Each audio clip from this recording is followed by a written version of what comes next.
नीतीश कुमार ने बिहार में आरक्षण का दायरा बढ़ाकर बीजेपी को मुश्किल में डाल दिया है।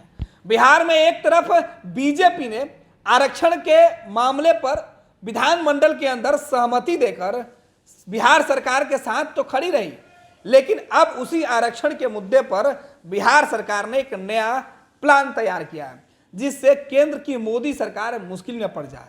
बिहार सरकार ने मांग की है कि बिहार के बीजेपी के नेता बिहार के दोनों सदनों में अगर समर्थन दे रहे हैं तो केंद्र सरकार भी इस आरक्षण को पास कर दे, 9वीं अनुसूची में शामिल कर दे। अगर 9वीं अनुसूची में शामिल हो जाएगा तो जो भी कानूनी मुकदमे होंगे या कानूनी समस्या आएगी उससे बचा जा सकता है। एक और फायदा होगा, नीतीश कुमार और तेजस्वी यादव यह चाहते हैं कि केंद्र की जो वर्तमान सरकार है उसके सामने मुसीबत इस तरीके से बढ़ाया जाए कि आने वाले चुनाव में उनको गरीब, दलित, पिछड़ा, विरोधी करार दिया जाए। और ये पूरी जो रणनीति है वो नीतीश कुमार ने बनाई है। नीतीश कुमार ने अपने मंत्रियों को यह टास्क दिया था कि वो बिहार में प्रेस कॉन्फ्रेंस कर एक एक बातों को लोगों को बता दे, समझा दे कि आरक्षण का दायरा हमने बढ़ाया है, लेकिन ये पूरी तरीके से तब लागू होगा जब ये 9वीं अनुसूची में शामिल हो जाएगा। अगर ये नहीं होता है तो कोई भी व्यक्ति न्यायालय में जाकर इसके खिलाफ शिकायत कर सकता है और मामला जब न्यायालय में जाएगा तो ये रुक भी सकता है। इसके लिए हमें एक ऐसे कानून की ज़रूरत है जिसके माध्यम से इस पर किसी भी दूसरे कानून का असर नहीं होगा। लेकिन अब नीतीश तेजस्वी ने जो गेम खेला है इससे मोदी की परेशानी बढ़ते हुए दिख रही है। अब देखना है कि केंद्र सरकार इस पर फैसला क्या लेती है। क्या नीतीश तेजस्वी की जो मंशा है वो सफल होती है या फिर बीजेपी अपने ही चक्रव्यूह में फंस जाती है। सुनिए तेजस्वी क्या कुछ कर रहे हैं और तेजस्वी यादव जिन बातों पर जोर दे रहे हैं उसका मकसद आने वाले चुनाव में कितना बड़ा हो सकता है। हम लोग ये चाहते हैं कि जब सर्वसम्मति से जब किसी ने विरोध नहीं किया और सबको इच्छा है कि आरक्षण की सीमा बढ़ाई जाए, तो कैबिनेट ने ये निर्णय लिया कर माननीय मुख्यमंत्री जी की अध्यक्षता में कि भाई कोई पेच ना फंसे। जिस हिसाब से जब हम लोग जातीय आधार गणना करा रहे थे कई पेच आए सामने, इतने आसानी से नहीं हुआ, काफी दिन विलंब रहा, लोगों को लाभ पहुंचाने में हम लोगों को दिक्कत हुआ, रिपोर्ट पेश करने में दिक्कत हुआ। तो ये जब आरक्षण की सीमा अगर हम लोग बढ़ा रहे हैं तो कोई पेच जो है किसी भी प्रकार का फंसना नहीं चाहिए।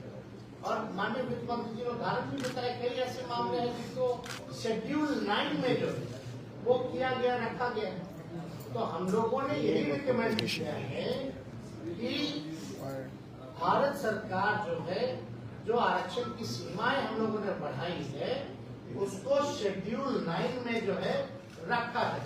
और इससे पहले भी एक राज्य जो है तमिलनाडु, उनका भी जो है पहले से 69% था, उसको भी शेड्यूल 9 में रखा गया।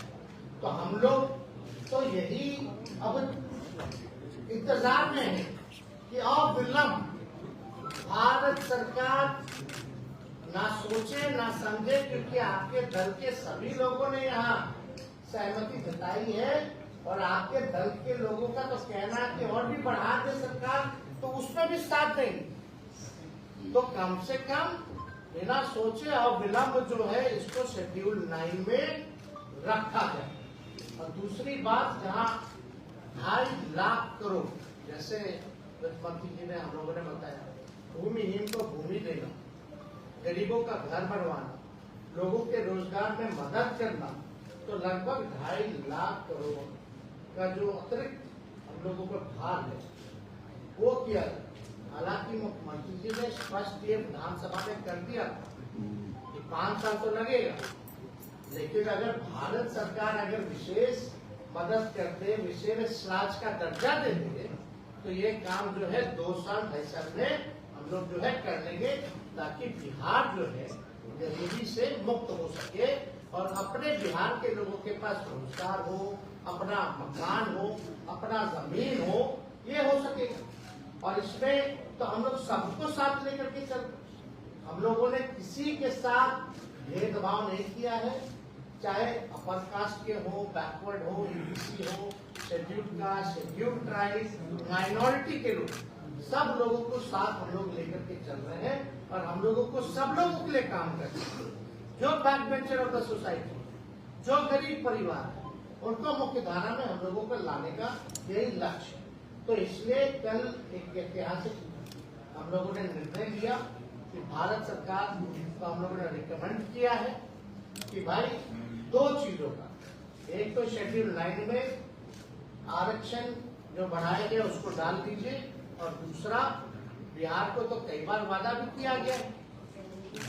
वो जहाँ तक याद है कि प्रधानमंत्री जी ने भी चुनाव के दौरान उससे पहले भी कई बार कहा है कि बिहार को जो है विशेष राज्य का दर्जा वो दिलाएंगे। तो हम लोगों की यही अपेक्षा है, उम्मीद है कि प्रधानमंत्री जी और भारत सरकार जो है अब विलम्ब जो है इस चीज को शेड्यूल 9 में डालेगी और विशेष राज्य के दर्जा वो देंगे नहीं देंगे वो अपने कम से कम ओपिनियन जो है, अपनी राय को लोगों के सामने रखना चाहिए। नहीं होगा तो बिहार सरकार जो करती है अपने बलबूते, अपने खुद के खर्च पर, वो हम लोग करते रहे।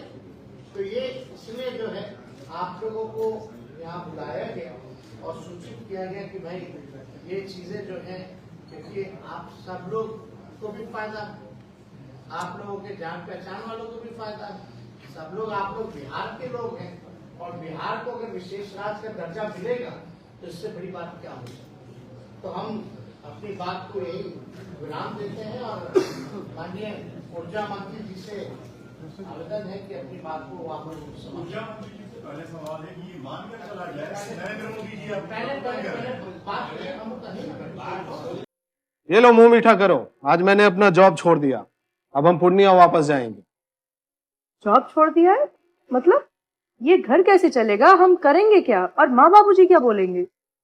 इसलिए मैं एक और मिठाई का डब्बा लाया, अपने बिजनेस के लिए लोन अप्रूव हो गया।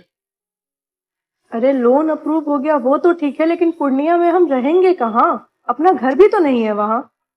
इसलिए तो एक और मिठाई का डब्बा अलग से लाया हूँ।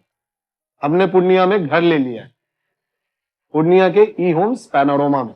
पूर्णिया में पैनोरमा ग्रुप लेकर आए हैं ई होम्स पैनोरमा, बड़ा घर, आलीशान जिंदगी और अत्याधुनिक सुविधाओं के संग। अरे अरे अब क्यों मुंह मीठा करवा रही हो? क्योंकि हम घर वापसी जो कर रहे हैं। घर वापसी की खुशी पूर्णिया में ई होम्स पैनोरमा के संग। ई Homes Panorama, luxurious lifestyle redefined.